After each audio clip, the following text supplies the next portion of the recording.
comment, rate, subscribe. Merch in the description. Check out our Facebook pages. We got marketplaces you can buy and sell stuff on. This is my Hatchhyack Rainbow Xeno deck.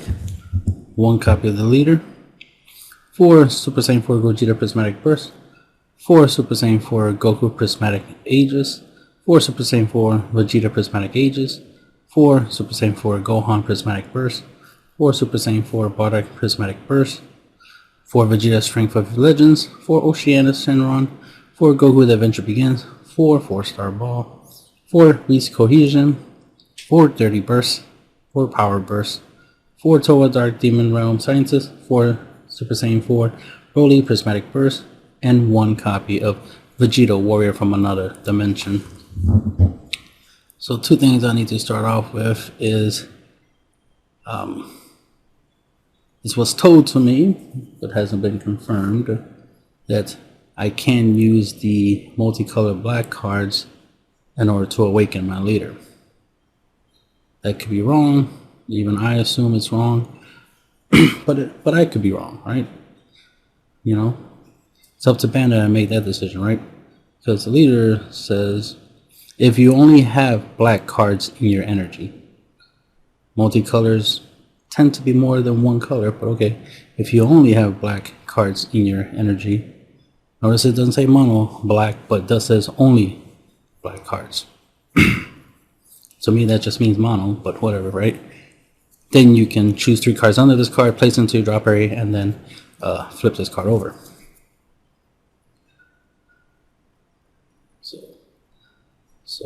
So I'm just going with the idea that you can awaken with these, even though I still think you technically shouldn't, but we're going with that idea. But another thing to point out, this was brought to my attention, was the there was a profile. Clearly it's meant to be a parody of my Hatchhyack deck profiles, which ironically had this card in it, and they mentioned something in it which was actually correct, which I want to point out, which is using this card's +1 ability to change your the energy you have from, you know, because we're obviously only going to use these multicolors for energy. That is, their purpose in the deck is mainly to be energy. So the fact that we can swap them out for just, you know, mono black cards, right? With this ability will allow us to awaken our leader, you know, after the fact, right? After we, you know, use the, you know, the color energy, multicolor energy to help us, you know, do stuff like play Vegeta, just so we can get Vegeta's, you know, active main ability. Of course, be able to use blue energy to play our weak cohesions and our dirty bursts, you know, and be able to, you know, like I said, swap it out for just mono black energy and then awaken our leader so we can be on our awaken side and take advantage of our leader's awaken side, which has the same auto as our leader's front side.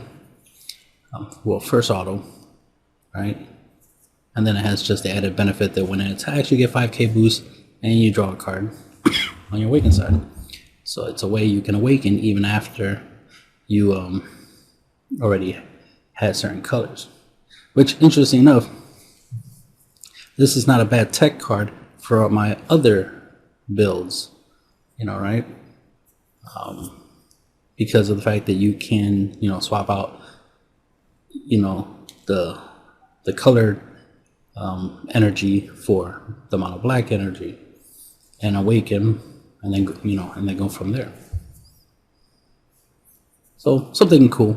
It's a nice little idea. It's like, oh yeah, because normally we saw this effect as kind of pointless, considering the fact that the energy comes back in rest mode. It's like, damn, you swap out the energy, but it doesn't come back in active mode. So what's the point? Because if you use this in a monocolored deck, like mono yellow or something, mono red or something like that, you're not doing much of anything.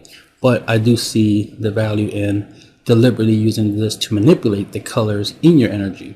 For example, if you don't have yellow energy to use this card's active main, then you will swap out one of your energies for a yellow energy. So it's like, okay, so that +1 helps you be capable of using its second active main, right? Its second effect, which requires 4 colors: red, blue, yellow, and green, which we have in the deck. Here's yellow, blue, green, and red. So we have the 4 colors for this effect as well as for this card's effect. So those are options there.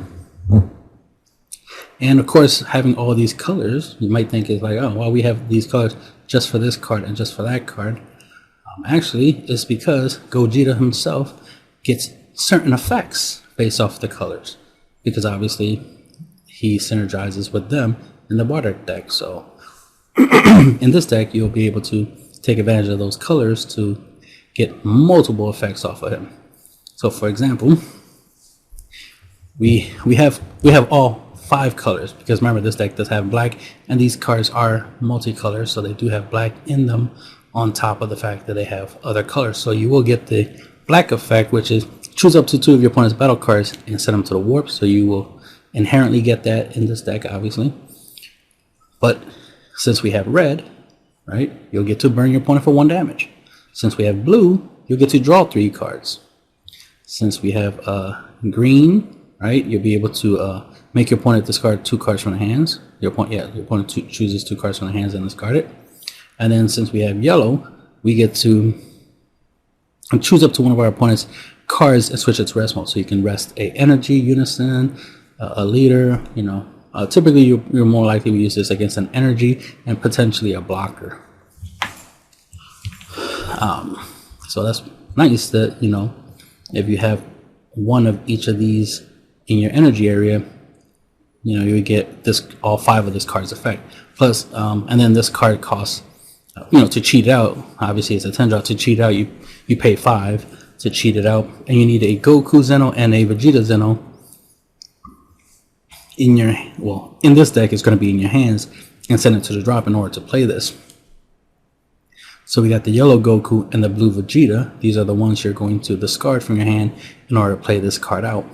Of course, you're discarding extra copies because you should be charging some of these into your energy area, so you can have all 5 of the colors to trigger all 5 of this card's effect. So the synergy there, obviously. Already mentioned that you could try to get the active main of this card's effect by having one of each of these cards in your energy area. So as soon as turn 4, you can play this and then get its effect that lets you choose up to one of your opponent's battle cards, ignore and bear, which is important, right, and send it to the owner's warp.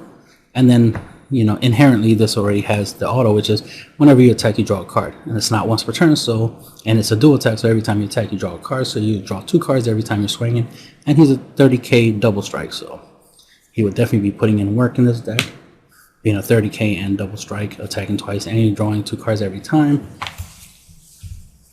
Very beneficial. All right. And, you know, the addedness that we get burned from this card, plus it's quadruple strike, so that's also relevant, and it's a 10 drop. So even if you already have this in play and then you play this, you attack with this twice, and then you can attack with that and get a lot of damage to go through. On top of the fact that you burn with this, like, you could just win just by burning your opponent for 1 if they only have 1 life, right? Or you can take your opponent from 5 life down to 0 by burning them for 1 and then quadruple striking them for game. So just depends on the situation, right? Like I said, these are just mainly for their colors. They're, you know, they have 5k combo power. Yes, it requires an energy, which is unfortunate, right? But mainly they're here for their colors. If we had stuff that requires specified black energy, then that would apply. But we don't have stuff here that specifically needs black only energy. Then, you already mentioned them. Then we have Oceanus, of course. Blocker, counterattack, negate an attack, discard a card. Typically, you'll discard your balls for that. And then, if you played a card before you play this card, you get the added ability that every time your opponent attacks, they mill the top 4 cards of the deck. Permanent, during your opponent's turn, this card's cost is reduced by 3, so it costs 2 just to play on your opponent's turn. Adventure Begins Goku. We're just using it for its first active main, which lets us grab our balls from our deck or drop area and add them to our hands. If you have more than one copy of this out in play, you can grab multiple balls. Here's the 4-star balls. Active battle ability, choose up to one of your battle cards or leader cards and gets 5k power for the duration of turn. But if the battle card is skillless, then it gets an extra 5k. But there's no skillless battle cards in this deck. We mainly use our balls to protect ourselves. So that's what we do with them. You could obviously use them as to, to discard for Toa, to discard for Oceanus, for their effects. Discard them for, in case your opponent plays some hand destruction effects, you can just, discard your balls. Weak Cohesion, counter attack, negate an attack, then choose one of your energy, right? Notice it says energy, not mono blue, right? Energy and switch it to active mode. But typically you're just gonna untap blue energy. So that's the Vegeta. It'll just be tap, untap, tap, untap. So you can reuse it to play multiple Whis in a turn, as well as be able to play a Dirty Burst. Dirty Burst has 2 abilities. You can use it to counter attack, right? Pay 1 blue, negate an attack. Or for its counterplay ability, pay 1 blue to play the card, then play an extra blue to trigger its counterplay ability, which lets you draw a card, and then your opponent can't attack with battle cards that are 7 costs or higher, which is very useful in this deck, obviously, because anything 7 and higher tends to be strong, right? And tends to attack more than once, and tends to be a problem if your opponent can attack with them, because the leader prevents 7 or less from attacking except for at least 1 battle card. Anything 8 and higher, you can attack with all of those 8 and higher battle cards. So this will help cover that part of the leader's effect. The leader will deal with 7 or less. This will deal with 8 and above. So combine this with the leader's effect, pretty much slowing down your opponent's attacks drastically. So you should be able to survive that turn if you use it right. Power Burst, negate an attack, add a black 1-drop battle card from your drop or warp to your hand. Goku Adventure Begins is our main target for that. And then Sparking 5, you have 5 or more cards in your drop area. You can play this card for free by taking a life, add it to your hand, and play this card for free. So this comes in handy when you're tapped out. Then we have Toa.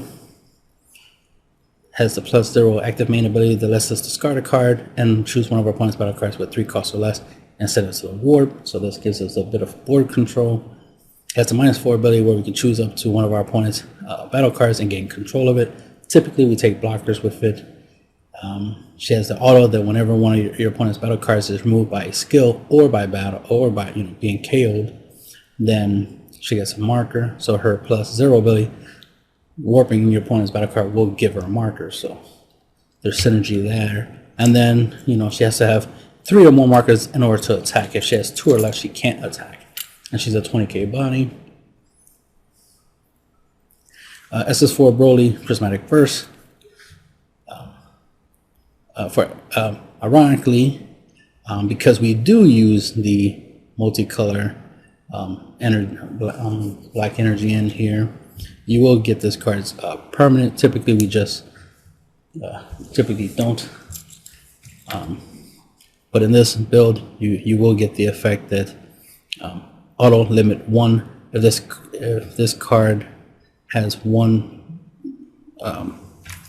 marker, when this card is played, add a marker to it for every 2 multicolored cards in your energy. So this is a way you can give it multiple markers, right, without tapping a lot of energy. Because typically you will, you'll tap 4 to play for 4 and then get 4 markers, and then it will be a 30k. But this will allow you to play it for 1 energy, right, and then because you have multicolor energy, you'll get the extra markers for free with that auto. And then those extra energy, you can use it for whatever you want, like, your negates, right? Your weak cohesions and stuff. So that's nice synergy there. And like I said, this permit, it has a permit that you get 5k power during your turn only for each marker it has. So if you have 4 markers on this card, it gets an extra 20k power, so it'd be a 30k. Then it has the -1 ability. Choose one of your opponent's battle cards with energy costs greater than their energy and warp it. So that's some good spot removal right there. And then has the auto -X ability. When your leader card is attacked, you may have it gain 5k power for the battle for each marker you remove from this card. Remember, it's an auto, so that means if you don't negate, you'll trigger this before your opponent combos, right? And then back to Vegito, right? The 25k double strike ultimate. You need 4 or more markers in order for it to attack. 3 or less markers, it cannot attack.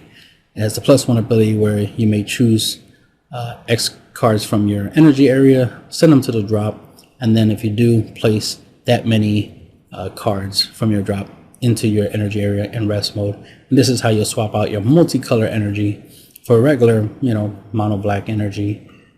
So you can awaken if that was the situation you went into. Do you need to awaken? And it's not necessarily, but do you want to and have the ability to? Yes, that's optional, obviously. Especially with this card, it makes it where you can awaken after you use multicolor. And that's if, you can't awaken by having multicolor. Then at least there's a way to fix that within the decks, within the deck. And then it has the +0 active main where you pay 1 red, 1 blue, 1 green, 1 yellow, draw 3 cards. This card gets 15k power and triple attack, so it can attack 3 times. So it'll be a 40k, they can attack 3 times, which is very useful, right? 3 attacks off of 1 card. And then